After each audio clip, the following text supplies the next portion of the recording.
이준혁의 삶은 완벽했다. 적어도 겉보기에는 그랬다.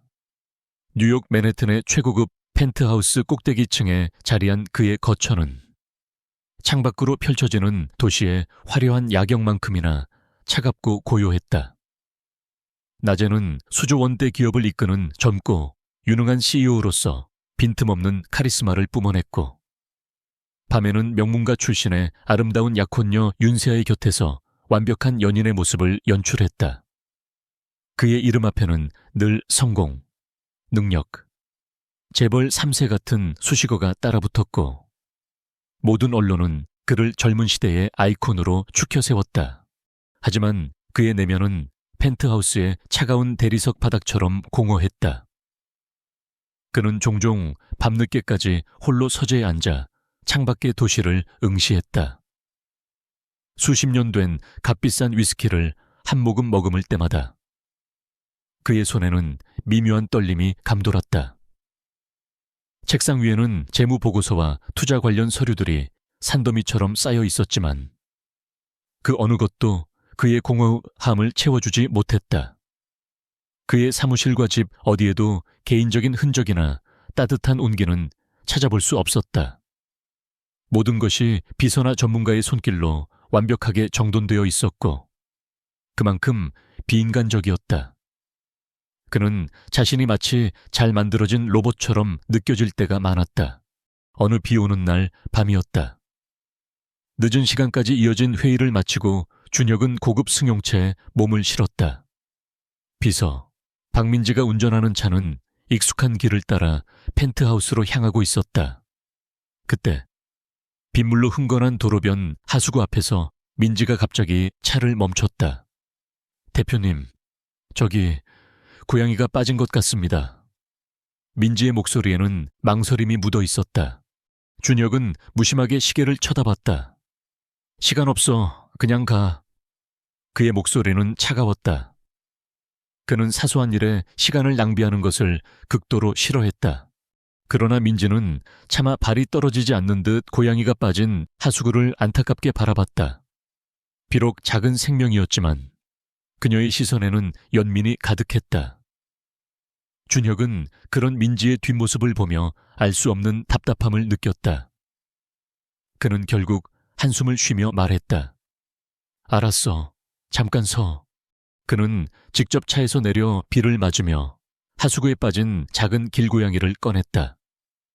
고양이는 빗물에 흠뻑 젖어 추위에 떨고 있었다. 그는 고양이를 품에 안고 동물병원으로 향했다. 차가운 빗물이 그의 값비싼 수트 위로 흘러내렸지만 그는 개의치 않았다. 동물병원에서 수의사는 고양이가 저천증과 영양실조로 위독한 상태라고 말했다. 준혁은 망설임 없이 모든 치료비를 지불했고, 고양이가 건강을 되찾을 때까지 병원에 맡겨달라고 부탁했다. 이 모든 과정을 옆에서 지켜본 민지의 눈빛은 복잡했다. 그녀는 준혁의 차가운 겉모습 뒤에 숨겨진 인간적인 면모를 알고 있었다. 그는 사람들에게 자신의 감정을 드러내지 않았지만 때때로 이런 예상치 못한 행동으로 그녀를 놀라게 했다. 그녀는 준혁이 고양이를 안고 비를 맞던 그 순간 그의 얼굴에서 스쳐 지나간 미묘한 표정을 놓치지 않았다. 그것은 연민과 어딘가 모를 쓸쓸함이 뒤섞인 표정이었다. 준혁은 오랜 시간 동안 알 수 없는 두통과 불면증에 시달리고 있었다. 그는 주기적으로 유명한 신경과 의사를 찾아가 진료를 받고 약을 처방받았다. 그러나 아무리 좋은 약을 먹어도 증상은 좀처럼 호전되지 않았다. 오히려 증세는 점점 더 심해지는 듯 했다. 이따금씩 섬광처럼 스쳐 지나가는 불쾌한 기억의 파편들이 있었지만 그는 그것이 과도한 업무 스트레스 때문이라고 치부했다. 마치 뿌옇게 흐려진 유리창 너머의 풍경처럼 그의 어린 시절에 대한 기억은 늘 흐릿했다. 그의 침대 머리맡에는 오래된 사진 한 장이 놓여 있었다. 어릴 적 부모님과 함께 찍은 사진이었다. 셋이 함께 환하게 웃고 있었지만 이상하게도 부모님의 얼굴 부분은 희미하게 지워져 있었다. 그는 이 사진을 볼 때마다 알 수 없는 불안감과 함께 가슴 한편에 자리한 공허함을 느꼈다. 마치 자신의 과거가 지워진 듯한 기분이었다. 그는 이 불안정한 상태가 약혼녀 윤세아와의 결혼으로 해결될 것이라고 믿고 있었다. 윤세아는 아름다움, 지성, 그리고 명문가 출신이라는 완벽한 조건을 갖춘 여인이었다. 그는 그녀와의 결혼이 자신의 삶에 필요한 모든 것을 채워줄 것이라고 생각했지만 그의 마음속 깊은 곳에는 여전히 미해결된 미스터리가 자리하고 있었다. 폭풍 전의 고요함처럼 그의 삶은 겉으로는 평온했지만 그 안에서는 알 수 없는 불안감이 싹트고 있었다. 이준혁의 완벽한 삶은 겉으로만 견고할 뿐 그 안에는 알 수 없는 균열이 조금씩 퍼지고 있었다. 주기적인 두통과 불면증, 그리고 지워진 기억의 파편들은 그에게 끊임없이 불안감을 안겨주었다. 그는 이를 스트레스 탓으로 돌리려 애썼지만 마음 한편에는 늘 해소되지 않는 의문이 자리했다. 그는 약혼녀 윤세아를 자신의 불안정한 삶을 채워줄 존재로 여겼다. 세아는 그의 주변을 완벽하게 관리했다. 그의 건강관리부터 식단, 그리고 개인적인 일정까지 모든 것을 그녀의 손을 거쳐야 했다. 그녀는 준혁의 주치의와의 상담 내용까지도 직접 확인하며 그를 철저히 보살피는 듯 보였다. 민지는 가끔 세아의 이런 지나친 관심이 불편하게 느껴졌지만 이를 사랑과 헌신으로 포장하는 세아의 모습에 아무 말도 할 수 없었다. 세아는 준혁의 모든 것을 통제하려는 듯 보였다. 준혁이 먹는 약의 종류, 복용 시간, 심지어는 약병의 라벨까지 그녀가 직접 확인했다. 민지는 세아가 준혁의 건강을 핑계로 그의 병원 기록과 처방전까지 독점적으로 관리한다는 것을 알게 되었을 때 묘한 불길함을 느꼈지만 이를 준혁에게 말할 용기는 없었다. 그녀는 준혁이 세아를 굳게 믿고 있었기 때문에 자신의 미약한 의심이 오히려 해가 될 것이라고 생각했다. 이준혁의 30번째 생일과 윤세아와의 약혼을 기념하는 성대한 파티가 그의 펜트하우스에서 열렸다. 도시의 상류층 인사들이 모두 모여 그의 성공과 약혼을 축하했다. 펜트하우스는 화려한 조명과 음악으로 가득 찼고 값비싼 샴페인 잔이 부딪히는 소리가 끊이지 않았다. 세아는 순백의 드레스를 입고 준혁의 옆에 서서 완벽하고 우아한 연인의 모습을 연출했다. 그녀의 미소는 한없이 자애로워 보였다. 파티의 하이라이트, 바로 준혁의 약혼 발표와 축배의 시간이었다. 준혁은 단상에 올라 마이크를 잡았다. 수많은 카메라 플래시가 터지고 모든 이들의 시선이 그에게 집중되었다. 오늘 이 자리에서 저의 약혼을 발표하게 되어 기쁩니다. 윤세아 씨는 저의 삶에 없어서는 안 될 존재입니다. 그녀와 함께라면 어떤 어려움도 헤쳐나갈 수 있을 것이라 믿습니다. 그의 말은 완벽했지만 그의 마음속에는 알 수 없는 공허함이 여전히 존재했다. 세아가 우아한 걸음으로 준혁에게 다가와 은색 쟁반에 놓인 샴페인 잔을 건넸다. 잔 속에 황금빛 액체가 조명에 반사되어 영롱하게 빛났다. 준혁은 잔을 받아들었고 세아는 미소 지으며 그의 옆에 섰다. 그때 파티장 구석에서 손님들에게 음료를 서빙하던 어린 소녀 하녀 지수가 준혁에게로 다가왔다. 지수는 순진한 눈빛을 하고 있었다. 그녀의 작은 손에 들린 쟁반이 미세하게 떨렸다. 준혁이 잔을 입술로 가져가려는 순간 지수가 그의 옆으로 바싹 다가와 속삭였다. 그녀의 목소리는 너무나 작아서 준혁만이 들을 수 있을 정도였다. 마치 바람소리 같기도 했다. 당신 음료에 약이 있어요. 준혁의 손이 굳었다. 샴페인 잔은 그의 입술에 닿기 직전 멈춰 섰다. 그의 심장은 격렬하게 쿵쾅거렸다. 약이라니 이 아이가 무슨 말을 하는 거지. 그는 지수의 작은 얼굴을 응시했다. 지수의 눈에는 어린 나이에는 감당하기 힘든 두려움과 함께 준혁을 향한 간절함이 담겨 있었다. 그녀의 속삭임은 너무나 뜻밖의 것이라 준혁은 혼란스러웠다.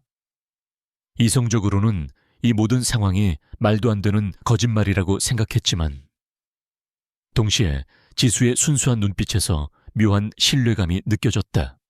그의 머릿속에는 오랜 시간 자신을 괴롭히던 두통과 불면증, 그리고 흐릿한 기억의 파편들이 섬광처럼 스쳐 지나갔다. 이 어린 소녀의 경고를 무시해야 할까? 아니면 믿어야 할까? 준혁의 마음속에서 이성과 직감이 격렬하게 충돌했다. 그는 세아를 힐끗 바라봤다. 세아는 여전히 미소 짓고 있었지만 그녀의 눈빛에는 준혁의 머뭇거림에 대한 미묘한 불만이 스쳐 지나가는 것을 준혁은 놓치지 않았다. 준혁은 천천히 샴페인 잔을 내려놓았다. 잔이 테이블에 닿는 순간 쨍그랑하는 소리가 파티장의 음악 소리보다 더 크게 울리는 듯했다. 세아의 얼굴에서 미소가 사라졌다. 그녀는 당황한 표정으로 준혁을 바라봤다. 준혁 씨, 왜 그러세요? 몸이 안 좋으세요? 그녀의 목소리에는 걱정이 담겨 있었지만 그 뒤에는 날카로운 기색이 숨어 있었다. 준혁은 애써 태연한 표정을 지었다. 아니, 잠시 어지러워서. 그는 능숙하게 변명했지만 이미 파티 분위기는 어색해졌다. 사람들은 웅성거렸고 카메라 플래시가 준혁과 세아를 향해 더욱 집중적으로 터졌다. 준혁의 이 갑작스러운 행동은 세아의 완벽했던 계획을 망쳐버렸다. 그는 더 이상 세아를 이전처럼 신뢰할 수 없었다. 지수의 작은 속삭임은 그의 완벽했던 삶에 거대한 균열을 내기 시작했다. 그는 이제 자신 주변의 모든 것을 의심하게 되었고 그의 안전과 생존을 위해 이 알 수 없는 진실을 파헤쳐야 한다는 압박감을 느꼈다. 그의 삶은 이제 돌이킬 수 없는 새로운 길로 접어들었다. 이준혁의 심장은 격렬하게 요동쳤다. 지수의 작은 속삭임은 마치 그의 귓가에 울리는 불길한 예언처럼 파티장 전체를 뒤흔드는 듯했다. 그는 샴페인 잔을 내려놓는 순간 겉으로만 완벽했던 자신의 삶에 금이 가기 시작했음을 직감했다. 세아의 얼굴에 스쳐 지나간 당혹감과 분노는 그에게 의심의 불씨를 지폈다. 파티가 어색하게 마무리된 후 준혁은 비서 박민지를 통해 지수를 자신의 집무실로 불렀다. 넓고 고요한 집무실은 어린 지수에게는 위압적인 공간이었다. 지수는 잔뜩 겁에 질린 채 문가에 서서 고개를 푹 숙이고 있었다. 준혁은 그녀의 작은 어깨가 불안에 떨리는 것을 보았다. 지수야, 괜찮아. 아무도 너를 해치지 않아. 준혁의 목소리는 평소보다 훨씬 부드럽고 차분했다. 그는 지수를 안심시키려 애썼다. 아까 파티장에서 네가 내게 속삭였던 말, 음료에 약이 있다고 했지. 그게 무슨 뜻인지 자세히 말해줄 수 있니? 지수는 고개를 들지 못했다. 그녀는 작은 목소리로 중얼거렸다. 저는 아무것도 몰라요. 거짓말하지 않아도 돼. 준혁은 단호하게 말했다. 내 눈빛은 내게 진실을 말하고 있었어. 나는 너를 믿어. 네가 본 것을 그대로 말해주면 돼. 내가 너를 지켜줄게. 준혁의 진심 어린 설득에 지수는 마침내 용기를 냈다. 그녀는 더듬더듬 말을 이어갔다. 파티 시작하기 전에 제가 샴페인 잔을 쟁반에 놓으려고 주방에 갔는데 세아 언니가 대표님 잔에 하얀 가루를 넣는 걸 봤어요. 물레서 아주 조금. 준혁과 민지는 충격으로 서로를 바라봤다. 하얀 가루.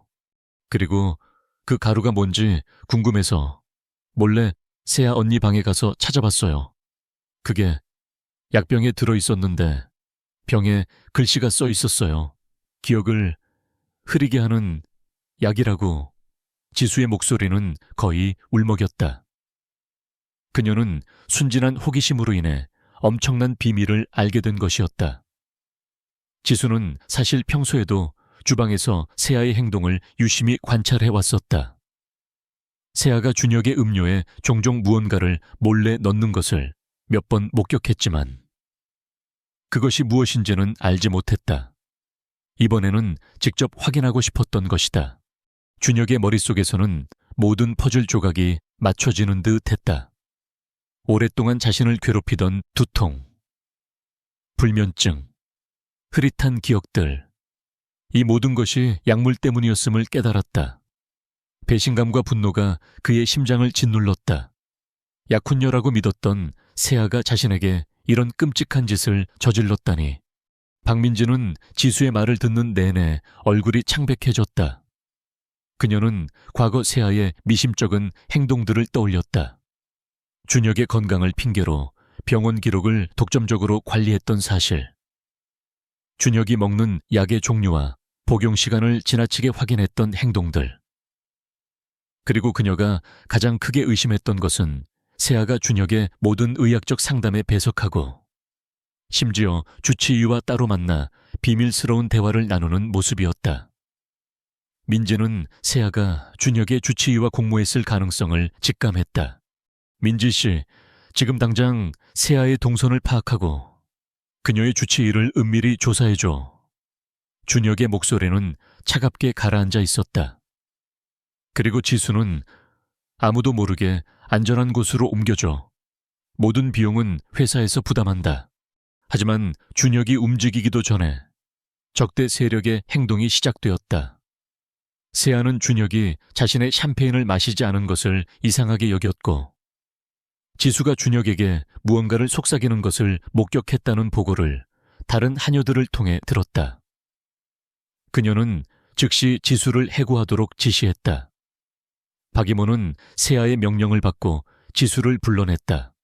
내까지 사녀 주제에 감히 주인님의 일에 참견을 해 강태준 대표님에게 거짓말을 지어냈겠다. 정신 나간 아이로 소문내기 전에 당장 이 저택에서 나가 한마디라도 발설하면 내 가족 모두 길거리로 내쫓을 줄 알아. 박이모의 날카로운 목소리가 지수를 위협했다. 세아는 박이모에게 지수를 처리하라고 직접 지시했으며 지수를 정신 이상하고 거짓말을 하는 아이로 몰아가 주변 하녀들에게 그녀를 멀리하라고 지시했다. 세아는 또한 준혁의 집무실로 찾아와 경고했다. 준혁 씨, 쓸데없는 소문에 흔들리지 마세요. 그 어린 하녀가 무슨 말을 했는지는 모르겠지만 정신이 온전치 못한 아이의 말에 귀 기울일 필요는 없어요. 그리고 박민지 비서에게도 잘 일러두세요. 저에게 반항하는 자는 가만두지 않을 거예요. 그녀의 미소는 차가웠고 눈빛은 살벌했다. 세아는 이미 민지에게도 은밀히 경고 메시지를 보내며 자신의 뒤를 캐지 말라고 위협했던 터였다. 준혁은 세아의 경고에 흔들리지 않았다. 오히려 그의 결심은 더욱 굳건해졌다. 지수의 순수한 고백은 그의 삶에 드리워진 어둠을 걷어내는 첫 번째 빛이었다. 그는 더 이상 세아의 완벽한 가면, 뒤에 숨겨진 악의를 간과할 수 없었다. 이 싸움은 단순히 그의 재산을 지키는 것을 넘어 자신의 삶과 진실을 되찾는 싸움이 되었다. 그는 치밀하게 움직이기 시작했다. 그러나 그는 알지 못했다. 세아의 음모가 그가 생각했던 것보다 훨씬 더 깊고 광범위하다는 것을. 그의 삶은 이제 거대한 폭풍 속으로 진입하고 있었다. 지수의 용기 있는 고백은 이준혁의 마음속에 의심의 불씨를 지폈고 그 불씨는 세아가 저지른 끔찍한 진실을 향한 맹렬한 불길로 번져갔다. 준혁은 즉시 박민지 비서에게 세아와 주치의의 모든 행적을 비밀리에 조사하도록 지시했다. 민지는 밤낮 없이 자료를 뒤졌고 충격적인 사실들을 밝혀냈다. 세아는 준혁의 주치의와 공모하여 준혁에게 장기간에 걸쳐 기억력을 저하시키고 정신을 혼미하게 만드는 약물을 투여해왔던 것이다. 그들의 목표는 준혁을 무력화시키고 그가 소유한 막대한 재산과 경영권을 빼앗는 것이었다. 분노가 치밀었지만 준혁은 냉철함을 잃지 않았다. 그는 세아의 음모를 역이용할 계획을 세웠다. 그는 겉으로는 약물 부작용으로 인한 무기력하고 혼란스러운 모습을 연기하며 세아와 주치의를 안심시켰다. 이와 동시에 그는 민지와 함께 세아와 주치의의 모든 대화와 행동을 녹취하고 기록하며 치밀하게 증거를 수집했다. 그러나 세아는 준혁의 계획보다 한 발 앞서 움직였다. 그녀는 준혁이 자신을 의심하고 있다는 것을 눈치채고 역공을 준비했다. 세아는 준혁의 약물 부작용 증세를 과장하여 언론에 흘리고 준혁이 정신적으로 불안정한 상태라는 거짓 뉴스를 퍼뜨렸다. 그녀는 준혁이 회사를 제대로 운영할 수 없는 상태라며 이사들을 압박했고 긴급 이사회를 소집하여 준혁을 CEO 자리에서 해임하고 자신을 임시 CEO로 선임하려 했다. 이 이사회는 강성그룹의 명운이 걸린 중요한 자리이자 이준혁이 자신의 결백을 증명하고 세에게 복수해야 할 최후의 결전의 장이 될 터였다. 이사회 당일 강성그룹의 본사 최고층 회의실은 팽팽한 긴장감으로 가득 찼다. 대형 회의 테이블에는 강성그룹의 주요 이사들과 법무팀 변호사들, 그리고 준혁과 세아가 마주보고 앉아 있었다. 이사들의 얼굴에는 걱정과 의심, 그리고 알 수 없는 기대감이 교차했다. 그들은 언론의 보도와 세아의 압박에 흔들리고 있었다. 세아는 우아하지만 단호한 목소리로 입을 열었다. 존경하는 이사님들, 오늘 이 자리는 매우 불행한 이유로 마련되었습니다. 이준혁 대표님께서는 최근 심각한 건강 문제로 인해 회사를 정상적으로 경영하시기 어려운 상황에 처해 계십니다. 저는 이 자리에 대표님의 주치의를 모셨습니다. 세아의 주치의가 들어와 준혁의 의학 기록을 제시하며 그가 수개월간 심각한 인지 능력 저하와 정신 착란 증세를 보여왔다고 증언했다. 그는 모든 증상이 준혁의 과도한 업무 스트레스와 유전적 요인 때문이라고 주장하며 약물 복용은 전혀 문제가 되지 않는다고 강조했다. 준혁은 주치의의 위선적인 얼굴을 보며 속으로 치밀어 오르는 분노를 억눌렀다. 그의 얼굴은 피곤하고 무기력해 보였다. 그는 일부러 자신의 머리를 부여잡는 등 약물 부작용 증세를 연기했다. 이사들은 걱정스러운 눈빛으로 그를 바라봤다. 보시다시피 대표님께서는 현재 중요한 경영 결정을 내리실 수 있는 상태가 아닙니다. 세아는 가면 같은 미소를 지으며 말을 이었다. 따라서 저는 회사와 주주들을 위해 대표님을 일시적으로 해임하고 제가 임시 CEO직을 맡을 것을 제안합니다. 이는 대표님의 회복을 위한 가장 합리적인 선택입니다. 이사회 의장이 고개를 끄덕이며 말했다. 이사님들의 의견은 어떠십니까? 긴급 표결을 진행하겠습니다. 준혁은 이사회에서 완전히 고립되었다. 이사들은 세아의 말에 동조하는 듯한 분위기였다. 그의 옆에는 오직 박민지 비서만이 앉아 있었다. 민지는 준혁의 지시에 따라 필요한 자료들을 미리 준비해 두었지만 이사회 분위기는 그녀의 증언이 쉽게 묵살될 것 같았다. 준혁은 약물 부작용으로 인한 불안감과 과거의 공포스러운 기억의 파편들로 인해 정신적으로 흔들렸다. 그는 스스로의 기억조차 불신하게 되는 절체절명의 위기에 처했다. 그의 손이 떨렸다. 표결은 10분 후에 진행하겠습니다. 의장이 단호하게 선언했다. 준혁에게 주어진 시간은 단 10분이었다.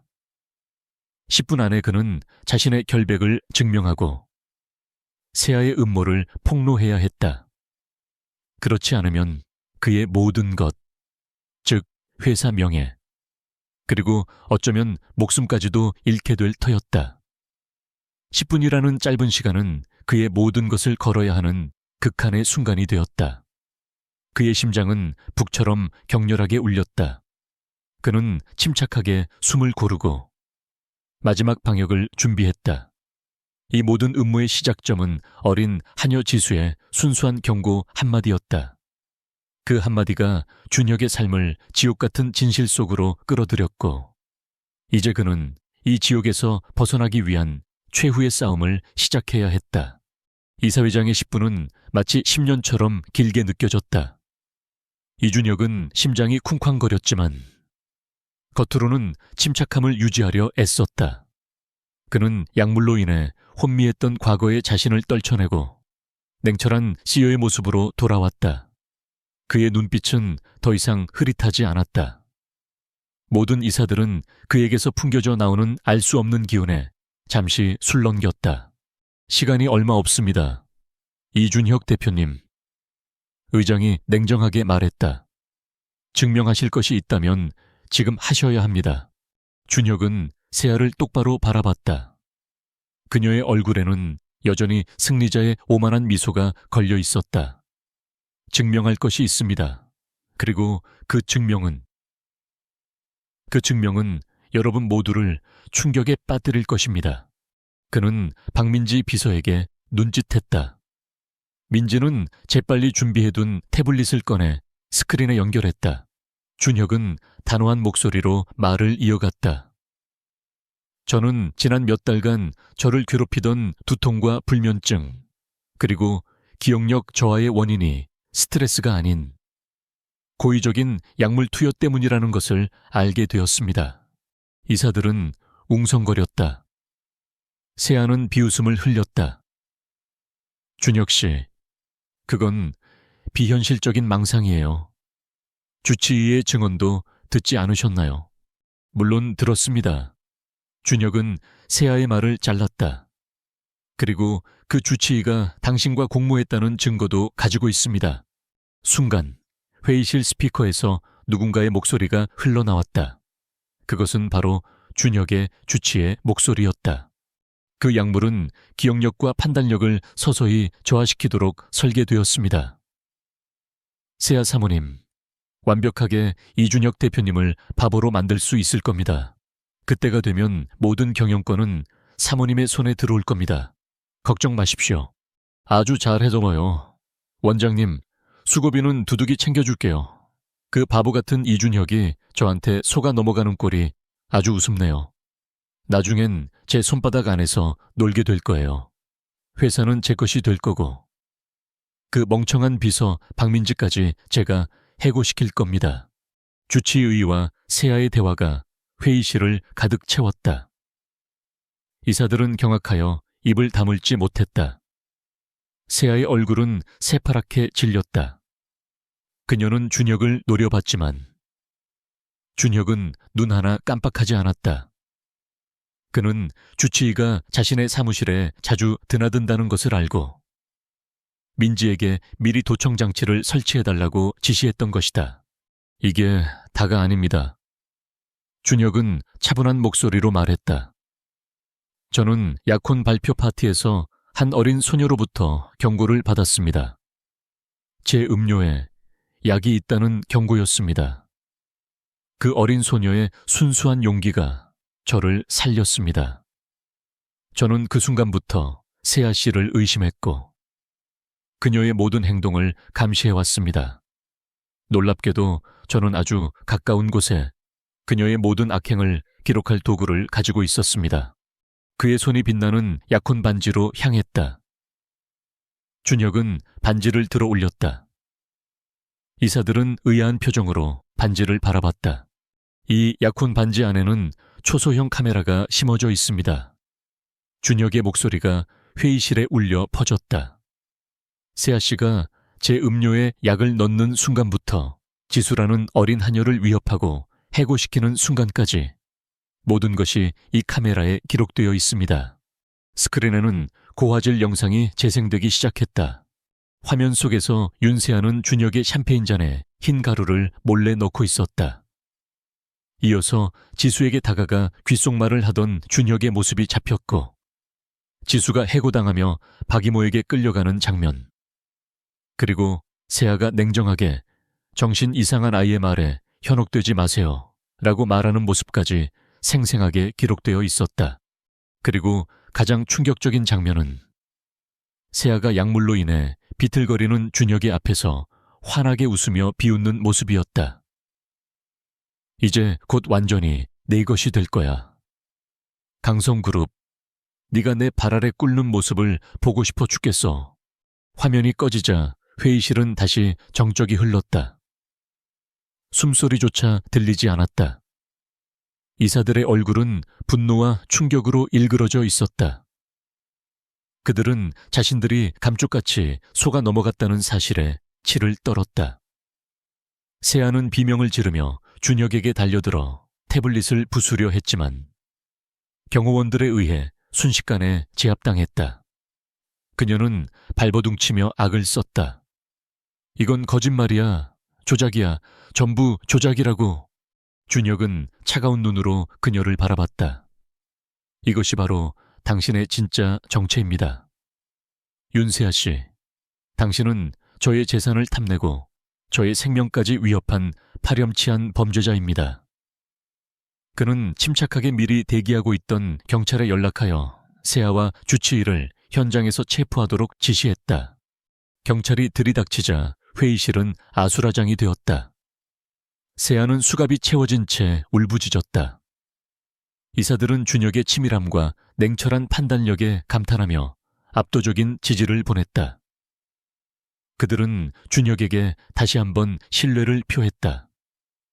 준혁은 자신의 결백을 완벽하게 증명했을 뿐만 아니라 자신을 기만했던 약혼녀의 실체를 만천에 폭로했다. 그의 얼굴에는 더 이상 약물 부작용으로 인한 피로감이나 불안감이 없었다. 그는 진정한 자신의 모습을 되찾은 듯 했다. 이 소식은 즉시 언론에 대서특필되었다. 강성그룹 이준혁 CEO, 약혼녀의 충격적인 음모 폭로. 헤드라인은 하루아침에 바뀌었다. 준혁은 사건의 피해자이자 동시에 악에 맞서 진실을 밝혀낸 영웅으로 추앙받았다. 그는 지수의 작은 속삭임 하나로 자신의 삶을 되찾았고 자신의 힘으로 거대한 음모를 분쇄했다. 그의 삶은 이제 새로운 국면을 맞이하게 되었다. 이사회장의 충격적인 폭로는 강성그룹과 이준혁의 삶에 거대한 지각 변동을 일으켰다. 윤세아와 그녀의 주치의는 즉시 체포되어 구금되었고 약물 투여와 재산 편취 음모라는 혐의로 법의 심판을 기다리게 되었다. 세아는 모든 재산을 몰수당했고 한때 그녀를 둘러쌌던 화려한 명성은 산산조각났다. 언론은 그녀의 추락을 연일 대서특필했고 그녀는 철저히 사회에서 외면당했다. 이정국 대표는 준혁의 치밀함과 위기대처 능력에 감탄했다. 그는 자신의 오만함을 인정하고 준혁에게 진심으로 사과했다. 이준혁 대표님, 제가 당신을 너무 얕봤습니다. 당신의 지혜와 용기에 깊은 존경을 표합니다. 지난번 일로 회사에 누를 끼친 점 진심으로 사과드립니다. 그는 과거의 라이벌 의식을 버리고 준혁에게 강성그룹과의 협력 관계를 제안했다. 준혁은 이전국의 진심을 받아들였고 두 회사는 경쟁 관계를 넘어 상생하는 파트너십을 구축하며 더욱 견고해졌다. 준혁은 이 모든 사건의 시작점이자 자신의 생명을 구해준 작은 소녀 지수를 찾아갔다. 지수는 세아의 위협으로 인해 저택에서 해고된 후 작은 임시 거처에서 홀로 지내고 있었다. 준혁은 그녀에게 깊은 감사를 표하며 그녀가 공부를 계속할 수 있도록 모든 학비와 생활비를 전폭적으로 지원하겠다고 약속했다. 지수야, 내 용기 덕분에 아저씨는 새로운 삶을 얻었어. 너는 아저씨에게 가장 소중한 선물을 주었단다. 그는 지수를 외면했던 과거의 자신을 자책하며 그녀에게 진심으로 사죄했다. 지수는 준혁의 진심에 눈물을 흘렸다. 그녀는 준혁의 제안을 받아들였고 곧 명문 사립학교에 입학하여 학업에 매진했다. 준혁은 지수가 단순히 물질적인 풍요를 누리는 것을 넘어 자신의 재능과 잠재력을 최대한 발휘할 수 있도록 도왔다. 그는 지수를 강성그룹의 자선재단에 참여시켜 그녀와 같은 처지에 있는 어려운 환경의 아이들을 돕는 일에 기여할 수 있도록 했다. 지수는 재단의 활동에 열정적으로 참여하며 어린 나이에도 불구하고 따뜻한 마음과 뛰어난 봉사정신을 보여주었다. 준혁은 지수를 단순한 후원 대상이 아닌 자신의 새로운 가족으로 맞이했다. 그의 펜트하우스는 더 이상 차가운 공간이 아니었다. 지수의 밝은 웃음소리가 울려 퍼지는 따뜻한 집이 되었다. 오랜 시간 준혁을 괴롭히던 두통과 불면증은 거짓말처럼 사라졌다. 그의 침대 머리맡에 놓여있던 부모님의 얼굴이 흐릿하게 지워져 있던 오래된 사진 속 부모님의 얼굴은 이제 더 이상 흐릿하지 않았다. 준혁은 새아의 음모가 시작되기 전 부모님이 사고로 돌아가셨다는 과거의 기억을 떠올렸다. 약물은 단순히 그의 기억을 흐리게 했을 뿐만 아니라 그 기억 속의 상처를 덮어버린 것이었다. 그는 비로소 잃었던 기억의 조각들을 맞춰 나가기 시작하며 진정한 치유의 과정을 겪었다. 어느 화창한 날 저녁, 준혁은 지수와 함께 펜트하우스의 넓은 거실에서 저녁을 먹었다. 지수는 식사 도중 학교에서 있었던 일들을 재잘거렸고 준혁은 따뜻한 미소로 그녀의 이야기에 귀 기울였다. 식사를 마친 후 준혁은 지수의 손을 잡고 창가로 향했다. 뉴욕의 야경은 여전히 눈부셨지만 이제는 그 빛이 더 이상 그에게 공허함을 안겨주지 않았다. 지수야, 준혁이 나지막이 말했다. 내 덕분에 아저씨는 새로운 삶을 살게 되었어. 너는 아저씨에게 가장 소중한 선물을 주었단다. 이젠 아저씨는 혼자가 아니야. 너와 함께라면 어떤 어려움도 이겨낼 수 있을 것 같아. 지수는 준혁의 손을 꼭 잡았다. 그녀의 작은 손은 따뜻하고 부드러웠다. 아저씨도 저한테 가족이 되어주셨잖아요. 저도 이젠 혼자가 아니에요. 준혁은 지수의 머리를 부드럽게 쓰다듬었다. 그의 얼굴에는 오랜만에 진정한 평화와 행복이 깃들어 있었다. 그는 새아의 음모 속에서 모든 것을 잃을 뻔했지만 역설적으로 그 위기를 통해 잃어버렸던 자신과 진정한 가족을 되찾았다. 그의 삶은 폭풍우가 지나간 후에 잔잔한 바다처럼 고요하고 아름다운 새로운 평화를 맞이했다. 몇 년 후, 이준혁은 과거의 냉정하고 고독했던 억만장자의 그림자에서 완전히 벗어났다. 그는 이제 더욱 존경받는 기업가이자 사회에 긍정적인 영향을 미치는 자선사업가로 자리매김했다. 강성그룹은 그의 혁신적인 경영과 윤리적인 리더십 아래 더욱 번창했으며 특히 사회적 책임 부문에서 업계의 모범이 되었다. 이준혁은 자신의 뼈아픈 경험을 바탕으로 사회적 약자를 보호하고 진실을 밝히는 데 기여하는 지수의 빛 재단을 설립했다. 이 재단은 약자에 대한 착취를 막고 그들의 목소리를 대변하며 불의에 맞서는 데 앞장섰다. 준혁의 펜트하우스는 더 이상 차가운 대리석과 화려한 장식품으로만 채워진 공간이 아니었다. 그곳에는 지수의 밝은 웃음소리, 박민지 비서의 따뜻한 조언, 그리고 진정한 가족의 온기가 가득했다. 지수는 이제 어엿한 대학생이 되어 있었고 총명함과 따뜻한 마음씨로 지수의 빛, 재단의 젊은 리더 중 한 명으로 성장했다. 그녀는 준혁의 든든한 조력자이자 재단의 희망 그 자체였다. 그녀는 학교 수업 외에도 재단 활동에 열정적으로 참여하며 자신과 같은 어려움을 겪었던 아이들에게 희망을 전하는 데 앞장섰다. 지수의 빛. 재단은 전국 각지에서 불법적인 약물 투여나 사기 범죄로 고통받는 사람들을 돕는 법률 지원 센터를 운영했다. 재단은 특히 소외된 계층의 목소리를 대변하고 그들이 겪는 불의를 세상에 알리는 데 힘썼다. 준혁은 이제 더 이상 숨지 않았다. 그는 직접 재단 활동에 참여하며 과거의 자신처럼 고통받는 사람들에게 희망의 메시지를 전했다. 그의 연설은 많은 이들에게 용기와 위로를 주었고 그의 이야기는 언론을 통해 널리 알려졌다. 이전국 대표는 지수의 빛 재단에 막대한 기부금을 전달하며 준혁의 든든한 후원자가 되었다. 어느 화창한 가을, 준혁과 지수는 지수의 빛 재단이 운영하는 청소년 보호센터 마당에 있는 벤치에 앉아 있었다. 센터는 과거 윤세아가 소유했던 낡은 건물을 준혁이 매입하여 개조한 곳이었다. 이곳은 한때 악의 소굴이었던 장소가 이제 희망의 보금자리로 변모한 상징적인 공간이 되었다. 마당에는 아이들의 제잘거리는 소리와 웃음소리가 끊이지 않았다. 그들은 재단에서 보호받는 아이들과 함께 작은 나무 조각상을 만들고 있었다. 준혁의 손에는 더 이상 불안감을 느끼게 하는 위스키 잔이 아닌 지수와 함께 직접 만든 작은 나무 조각상이 들려 있었다. 조각상에는 한 남자와 한 소녀가 손을 맞잡고 서 있는 모습이 새겨져 있었다. 아저씨, 이 조각상이 꼭 우리 같아요. 지수가 환하게 웃으며 말했다. 준혁은 지수의 머리를 부드럽게 쓰다듬으며 조용히 미소 지었다.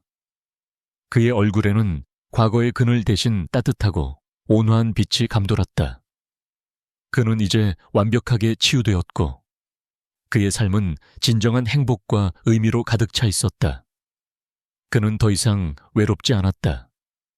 그의 옆에는 그에게 새로운 삶을 선물해준 지수가 있었고 그의 뒤에는 그를 믿고 따르는 사람들이 있었다. 따뜻한 햇살이 그들의 머리 위로 쏟아져 내렸다. 마당 한켠에 심어진 어린 묘목이 바람에 살랑거렸다. 그 묘목은 준혁과 지수, 그리고 지수의 빛 재단이 함께 만들어갈 미래처럼 싱그럽게 자라나고 있었다. 그의 삶은 진실과 사랑으로 가득 찬 두 번째 봄을 맞이했으며 그들의 이야기는 세상의 긍정적인 변화를 불러일으키는 희망의 빛으로 영원히 기억될 것이었다. 안녕하세요. 여러분, 오늘 당신 음료에 약이 있어요. 소녀가 속삭였고 그 후 억만장자는 약혼녀의 정체를 폭로했다. 이야기는 어떠셨나요? 차가운 억만장자가 어린 소녀의 용기 있는 경고를 통해 거대한 음모를 파헤치고 잃어버렸던 자신과 진정한 삶의 의미를 찾아가는 감동적인 여정이었죠. 편견과 배신을 넘어선 진실의 힘. 그리고 사랑이 어떻게 한 사람의 삶뿐만 아니라 세상을 변화시킬 수 있는지 보여주는 이야기였습니다. 이 이야기가 마음에 드셨다면 구독과 좋아요. 그리고 알림 설정 잊지 마세요. 다음번에도 더 흥미진진하고 감동적인 이야기로 찾아오겠습니다. 댓글로 여러분의 생각과 감동을 공유해 주세요. 여러분의 소중한 의견은 저에게 큰 힘이 됩니다. 다음 영상에서 또 만나요.